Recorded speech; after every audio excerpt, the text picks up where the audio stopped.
Alrighty, before this video begins, if you couldn't read the title or the thumbnail, yeah, this is a spoiler talk for Transformers 5. So if you've not seen the movie and do not want to be spoiled, please click away from the video. I have a spoiler-free review right here that you can watch, and I recommend watching that, then going to see the movie, and come back, and let's talk about it. But if you have seen the movie, or you don't care about spoilers, well, let's get right into this then, shall we? Hey guys, Nick here from Just View Studios, and welcome to the spoiler talk for Transformers Last Night. And that's right, I've saw the movie review. You know, these guys, they still here. And I want to start this video off with a quote from Andre, the Black Nerd, Black Nerd Comedy here on YouTube. He did a Transformers 5 video where he just said something that, when you think about it, is just outrageous that it actually happened in this movie. There's a scene where Megatron talks to a bunch of lawyers in a desert to try to negotiate getting some of his Decepticon friends out of jail. I am not making that up at all. It's crazy that we watched a movie where there's a giant evil robot meeting with lawyers in the desert to try and get his buddies out of jail. That was a scene. So now that we're really getting into this spoiler talk, let's start with the big one here, Nemesis Prime. I am so happy they actually called him Nemesis Prime. That was my worry since day one. They wouldn't actually call him Nemesis Prime. They do that thing that Michael Bay typically likes to do, where he is Nemesis Prime, but they never refer to him as that. I'm so glad they actually call him Nemesis Prime, because from my reaction when they first announced this movie, I was saying that's Nemesis Prime. They probably aren't going to call him that, but I'd love it if they did, because that's a nice deep dive into the lore. And they actually did. That's awesome. That is a pro for me. I just love that. And while I wish he was in the movie more, he and Optimus, I guess we'll just call them one character because they are, Optimus, he was in so little of the movie, which I expected. I didn't quite expect to the degree it was done at that he was in this little of the movie. But at every moment he was on was just awesome. I just wish it was more than like 15 minutes. And I did like how he turned back into Optimus. That was also done very well, where Bumblebee actually talked. I thought that was awesome. And it was also a nice callback to the scene where they were trying to fix his voice earlier. It was a good payoff to that scene, so I thought that was done very well. Though, in all honesty, there was a moment in that movie where Cybertron was kind of crumbling down or whatever, and you saw for the first time Optimus in his truck form driving away from the debris. And in my head, I was like, okay, this is a movie that has Unicron, Hot Rod, and all that cool G2, early G2, end of G1 stuff in it from the Transformers the movie. Now, if they play "You Got the Touch, you got the power" in that moment when he was driving away, I swear to you, I would have given the movie an extra star, maybe 2 stars, if they had done that one little thing. You got the touch. You got the power.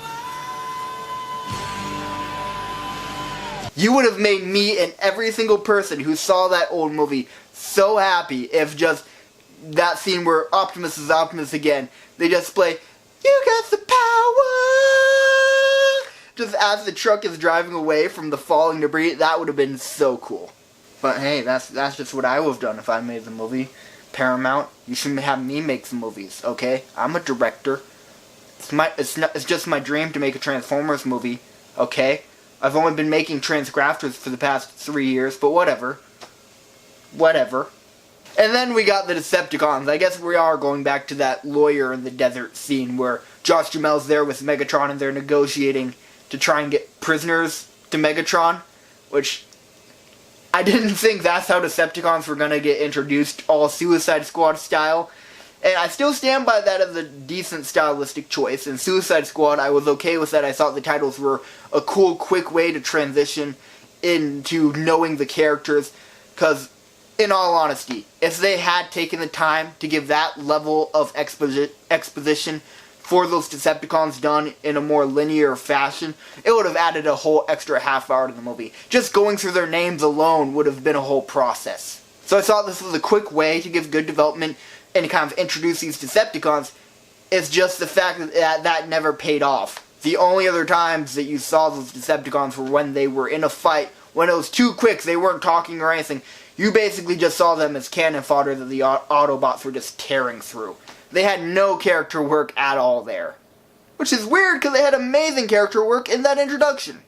And no matter what you think of this movie, those kind of title scenes where they're showing off the Transformers, and what other Transformer movie did you learn that much on any of the Transformers besides Megatron? So that was cool. They actually gave the Decepticons some character before never addressing it ever again. At least that happened. And okay, some of you are probably okay with this. I am not at all. Bumblebee. So, boasts his power that he's basically a glorified magnet now. You can tear him apart and then he just reforms. Which in my opinion makes that fight with Optimus totally pointless if he can just basically die and reassemble. That's totally stupid. Because imagine then if Bumblebee didn't say anything and the sword stabbed like through part of Bumblebee. Well, that can just regenerate apparently. Because we saw that scene where Bumblebee just kind of bumbled his way through into the TRF, that's what they're called, group, and just totally dismantled himself. His eye was out of his socket, his head was destroyed, and he recovered from that. So there was no, in my opinion, no worry in that fight. I was like, okay. Especially after I saw the wings that Optimus pulled off and all the damage Optimus did to him just automatically be fixed. It's like Fix-It Felix from Wreck-It Ralph. Bumblebee can just go boop with a golden hammer and he's fixed. Why do they even need to have medics if they can do that? And we only saw Bumblebee do it. Why can only Bumblebee do it? Why can't Optimus do it? Why can't Megatron do it? Why can't all Transformers be magnets now? If you have one do it and you don't explain how we got to that point, can't they all do it? See, this is my problem with them creating rules and then just breaking them. It's the equivalent to Transformers 4 when you saw the Transformers basically just crumble into tiny little pieces. They could fly around and just reform. Every Transformer that can do that basically can fly then. They can just dismantle, go 100 feet up in the air, and remantle on a building. Like, they can basically fly. If they're ever worried about being shot, dismantle, reform. There's no conflict. No Transformer should ever die with those kind of powers. And the same goes to Bumblebee in this movie. I mean, first off, did we ever see what happened? Like, why aren't there still the Transformers? It's, again, that thing of their continuity keeps on falling apart. In Transformers 4, humans had the technology to just dismantle and reassemble. Why are the human-made Transformers in this movie just glorified Star Wars robots? Which don't even get me started with the TIE Fighters, okay? That's some BS. But now Bumblebee, he can just... It's... what? And then that flashback where, you know, just Bumblebee and Hot Rod basically destroy a Nazi camp. Can we talk about how that never got addressed ever again?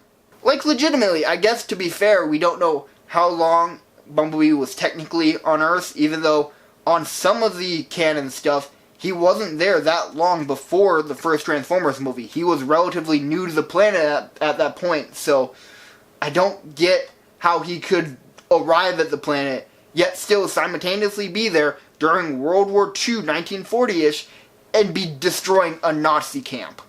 And then they just were like, oh yeah, he and Hot Rod destroyed a Nazi camp. Anyway, moving on to the real story here. What? What? I mean, like, seriously. How? How? I just don't get it. I'm sorry. Maybe there's a reasonable explanation for this. If there is, why didn't they talk about it in the movie? Oh yeah, because it's already 2.5 hours of nonsense. Okay, and the stuff with the Dark Ages. That was cool. I actually liked most of the points that happened in the medieval times. That was awesome to me. Slightly lackluster, I'll give it that. But still the stuff with Merlin's staff, King Arthur, and Excalibur, all that I pretty much enjoyed. I mean, a few moments where it felt a little bit off, but the action during that entire bit was awesome. The characters, even Merlin just being a drunk who was trying to redeem himself, that was cool. I enjoyed the Dark Ages part. Okay, now we got Quintessa to talk about. Now again, me being the Transformers nerd I am, Quintessa is more or less, I believe, based off the Quintessons from old Transformers lore. Now, Quintessons were their own totally different character altogether. They were kind of this all-powerful, all-knowing creature that had multiple personalities, I guess. or I guess they were multiple characters just with one body. It was all very complicated and I don't remember it all, but this is very different from it. And if I remember correctly, Quintessa was the name of the Quintessence planet. But I have to say, Quintessa, one of the worst parts of the movie for me. Because first off, it hurts me as a traditional Transformers nerd to kind of just see what they're doing with her. And she has the name of the Quintessence, but is more so supposed to be Primus, Cybertron's core, yet at the same time is evil? So, I don't understand what her character was supposed to be from the lore. It feels like Michael Bay just kind of was like, this is a thing from Transformers, this is a thing from Transformers. Push it all together, Quintessa. Awesome, antagonist for the movie. What is she? Oh, we'll figure it out. It's just not very well explained in my opinion, like anything to do with her. And what are her powers? Can she shoot lightning? Can she control Cybertron's things? Like, it's the same case as the Fallen, to where the Fallen was this omnipotent being and all-powerful, all-knowing, just could do whatever he wanted, and it was never explained, like, the stretch of his powers. The same goes to Quintessa. I don't know how her powers work. I mean, like, I have no connection there. I have no jurisdiction to judge how strong she is compared to the Fallen, how strong she is in general. It's just not very well explained. Another thing, was not a fan of, and it was just a total ex machina that was underused, not as much as I thought it was. The first time it came up, I was like, well, they're never going to use that again. And then they used it again once or twice. And it was a total ex machina.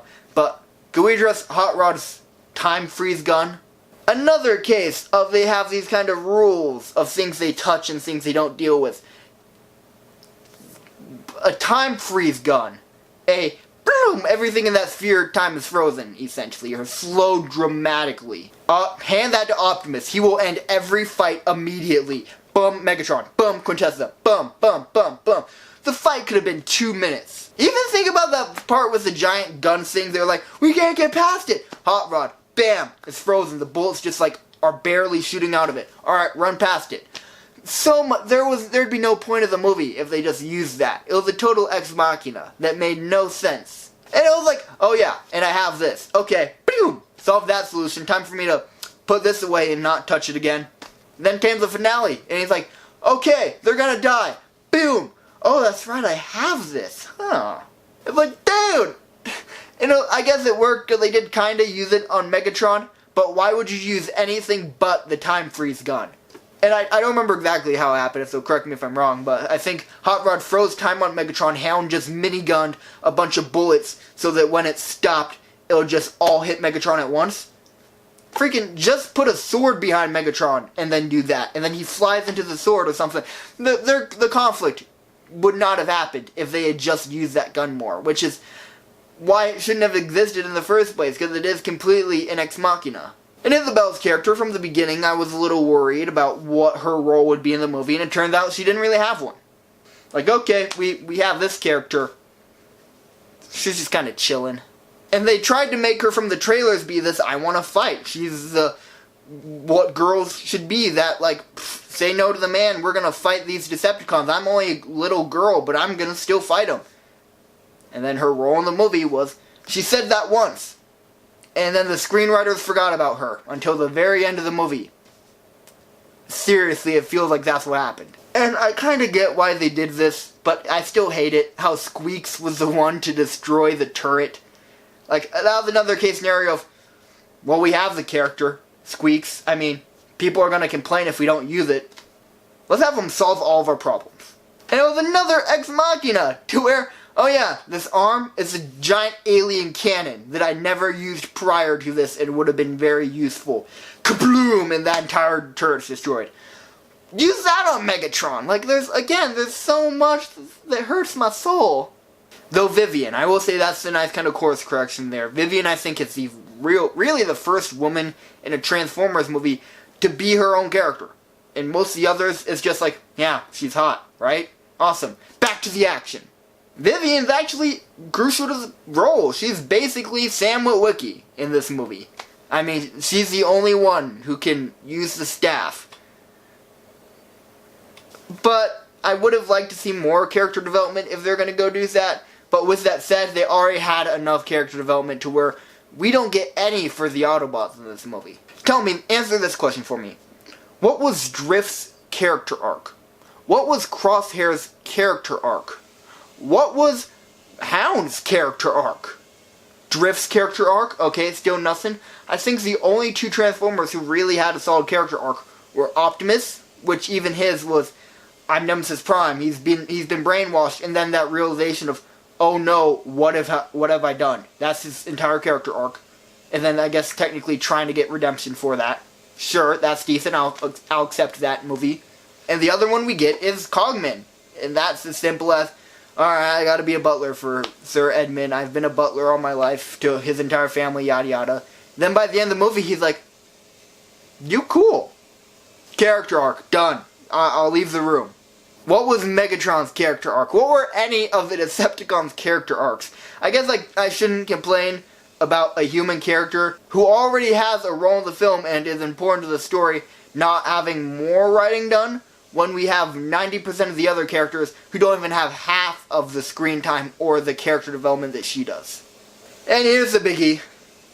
Unicron is Earth. Now, I could go on about this for a long time. Obviously, this is not my prediction. You all were right. Cybertron was the planet coming, which, in my mind, I knew that. I figured it was Cybertron. I was just hoping that they'd finally use Unicron, and they did, just not in the way I expected.